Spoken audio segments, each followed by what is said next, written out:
ನಿಮ್ಮ ಕಾಂಗ್ರೆಸ್ ಪಾರ್ಟಿ ನಿಲುವೇನು ಮತ್ತು ಸರ್ಕಾರದ ಮುಖ್ಯಸ್ಥರಾಗಿ ನಿಮ್ಮ ನಿಲುವೇನು? ನೋಟಿಸ್ ರದ್ದುಪಡಿಸಿದ್ದೀವಿ ಅಂತ ಹೇಳಿದ್ರಿ. ಈಗ ನೋಟಿಸು ಪ್ರತಿ ತಿಂಗಳು ನಾವು ವಕ್ಫ್ ಟ್ರಿಬ್ಯುನಲಿಗೆ ಹೋಗಬೇಕಾಗಿದೆ ಅಂತ ಮುನೇಶ್ವರದ ನಗರದ ನಿವಾಸಿಗಳು ಹೇಳಿದರು. ಸರ್ ಎರಡೆರಡು ಬಸ್ ಮಾಡ್ಕೊಂಡು ಹೋಗ್ಬೇಕು, ನಾವು ಕೂಲಿ ಮಾಡ್ಕೊಂಡಿರೋರು ಎಲ್ಲಿಂದ ತರೋದು ಸರ್ ದುಡ್ಡು ನಾವು? ಅವ್ರು ಹೇಳ್ತಾರೆ ನಿಮಗೆ ಒಂದು ಕೆಲಸ ಮಾಡಿ, ನೀವೆಲ್ಲ ಲೀಸ್ ಹಾಕೊಂಬಿಡಿ, ನಮಗೆ ತಿಂಗಳ ಬಾಡಿಗೆ ಕೊಡಿ ಅಂತ ಕೇಳ್ತಿದ್ದಾರೆ.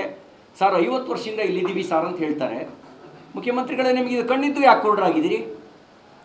ಯಾಕಿದ್ರೆ ನಿಮಗೆ ಕಣ್ಣಿ ಕಾಣಲ್ವಾ? ನಿಮಗೆ ಮೈಸೂರು ಜನರ ಈ ನೋವೇ ನಿಮಗೆ ಆಲಿಸೋಕ್ಕಾಗದೇ ಇದ್ದರೆ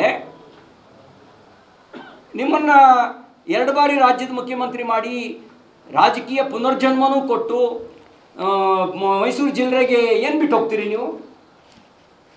ಬೊಕ್ಬೋಳ್ ಭೂತ ಬಿಟ್ಟು ಹೋಗ್ತೀರಾ ಮೈಸೂರಿಗೆ?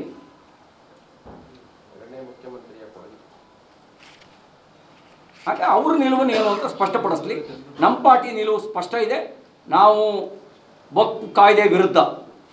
ಯಾರು ದಾನ ಕೊಟ್ಟಿದ್ದಾರೆ ಆ ದಾನದ ದಾಖಲೆಗಳನ್ನು ಪರಿಶೀಲನೆ ಮಾಡಿಸ್ಕೊಂಡು ದಾನ ಕೊಟ್ಟರೆ ಜಮೀನು ಮಾತ್ರ ವಕ್ಫಿಗೆ ಸೇರಿತ್ತು.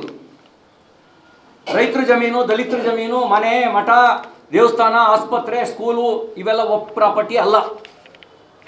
ನೀವೇ ಯೋಚನೆ ಮಾಡಿ, ವಿಶ್ವೇಶ್ವರಯ್ಯನವ್ರು ಓದಿ ಸ್ಕೂಲ್ನ ವಕ್ಫ್ ಪ್ರಾಪರ್ಟಿಯನ್ನು ಡಿಕ್ಲೇರ್ ಮಾಡ್ತಾರೆ ಅಂದರೆ ಆ ಡಿಕ್ಲೇರ್ ಮಾಡಿದವನ್ನೂ ಸೇರಿಸಿ ಏನು ಮಾಡಬೇಕು ನೀವು ಹೇಳಿ? ಹಾಗಾಗಿ ಇದು ಸರಿ ಆಗಬೇಕು. ಆಗ ಕಾಂಗ್ರೆಸ್ ನಿಲುವೇನು ಸ್ಪಷ್ಟಪಡಿಸ್ಲಿ. ಆಮೇಲೆ ಕಣ್ಣೀರು ಹಾಕೋದು, ನಾಟಕ ಆಡೋದು, ಎಲೆಕ್ಷನ್ ಬಂದಾಗ ಒಂಥರ ಮಾತಾಡೋದು ಅದೆಲ್ಲ ಬಿಡಲಿ.